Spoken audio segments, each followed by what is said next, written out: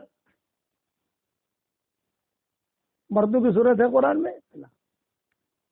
عورتوں کا اللہ نے اتنا خیال رکھا، اتنا خیال رکھا، اتنا خیال رکھا کہ کسی عورت کا نام نہیں لیا قرآن میں اللہ نے ان کے پردے کی وجہ سے. صرف ایک عورت کا نام حضرت مریم کا آیا ہے، وہ بھی ان کا خاص قصہ ہوا تو ان کا نام آیا. قصے عورتوں کا بہت ملیں گے، نام نہیں لیں گے اللہ. یہ عورتوں رمضان کا عمرہ دیکھو، حضور صلی اللہ علیہ وسلم نے اعلان کیا بھئی میں جا رہا ہوں حج کے لیے، یہ میرا آخری حج ہے، چلو میرے ساتھ.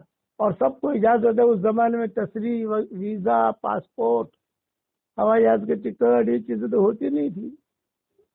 لوگ جماعتیں بناتے تھے، قافلے ساتھ چلتے تھے، کھاتے پیتے رہتے تھے، چلتے تھے، رستے میں بچے پیدا ہوتے تھے اور قافلے چلتے رہتے تھے. کئی صحابہ ایسے ہیں جو رستے میں پیدا ہوئے تو ان کا نام ہی پڑ گیا. یہ حج کے راستے میں پیدا ہوا تھا، یہ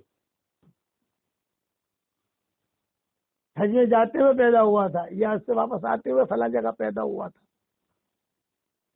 یہ زندگی تھی. آج ہماری زندگیاں بدل گئی. اسی لیے کسی کہنے والے نے کہا فاسقوں کو شراب نے مارا، عاشقوں کو شباب نے مارا، منشیوں کو حساب نے مارا، مولویوں کو کتاب نے مارا. ہم جو اب تک بچ رہے تھے ہمیں روٹی کباب نے مارا. یہ کسی کہنے والے نے درد بھری چیز کہی ہے بہت پہلے کہ فاسقوں کو شراب نے مارا، تو شراب پی کر مر گئے. عاشقوں کو شباب نے مارا، وہ شباب میں مر گئے. عشق عاشقی میں لیلا مجنون کہتے کہتے وہ مر گئے. منشیوں کو حساب نے مارا، جن کے پاس حساب رکھا جاتا تھا، جنہیں امین سمجھتے تھے، انہوں نے اس میں ڈنڈیاں ماری، وہ اس میں ختم ہو گئے. مولویوں کو کتاب نے مارا، یہ مولوی کتاب کے ذریعے سے اوپر آتے. بطل علیہم نبأ الذی آتیناہ آیاتنا فانسلخ منہا فاتبعہ الشیطان فکان من الغاوین. بلے بن باورہ بہت بڑا مصنف تھا، بہت بڑا عالم تھا. وہ قرآن کے ذریعے سے، دینی کتاباتوں کے ذریعے سے مر گیا. وہ دین کا کام کرتے کرتے ہلاک ہو گیا. نیت خراب تھی. اور ہم جو اب تک بچ رہے تھے ہمیں روٹی کباب نے مارا. اس وقت میں امت جو مر رہی ہے وہ روٹی کباب میں مر رہی ہے، نہ حلال کی فکر نہ حرام کی فکر. یہ کہ میرے گھر میں حلال آ رہا ہے کہ حرام آ رہا ہے تو نہ. اور وہ دور تھا، وہ دور ہم پیدا کرے. ہمارے مومن برادری بھی کتنی سیدھی سادی تھی بھائی. ہماری مومن برادری اب بھی اللہ کا شکر ہے خیر موجود ہے الحمدللہ، لیکن جو دروازہ کھلا ہے اس کو تو بند کرنا پڑے گا نا. میراث نہیں دیتے، لیکن میراث تو اللہ کا حکم ہے. ہیرا پھیری، چالاکیاں، بیٹھا ہوا تھا کسی جگہ، یہ کہ مولانا باپ کا انتقال ہوگا تو وہ میرا ایک قصہ سناؤ نا. مہندی والی مسجد میں بیٹھا ہوا، پتہ نہیں میرا جنات ساتھ تھا نہیں تھا. وہاں مہندی والی مسجد میں جہاں وضو وغیرہ کرتے ہیں وہاں پر پانی کے نل لگے ہوئے ہیں پانی پینے کے لیے بھی. تو وہاں بیٹھ کر پانی پی رہا تھا. ایک آدمی آیا، اس نے کہا کہ کوئی عورت آپ کو باہر بلا رہی ہے. یاد ہوگا آپ کو کہ میرا جنت بھی ساتھ تھا اس وقت. اس نے کہا کہ آپ کی ایک عورت بلا رہی ہے آپ کو. بھی عورت کا ہمارا کیا کام؟ میں نے بہت ارجنٹ کام ہے، یہ ہے وہ ہے. تو گیا میں، تو اس نے بیچاری نے اپنی زبان میں بات کہ ہماری برادری کی عورت تھی. نام نہیں لوں گا کون سے گاؤں کی تھی، لیکن ہماری برادری کا یہ قصہ ہے. تو اس نے کہا کہ مول صاحب ہمارا باوانا مرے جیسے 25 برس تھی گیا. અને જીન તક મારા ભાઈઓને મને બિરસાના પૈસા નથી આલ્યા.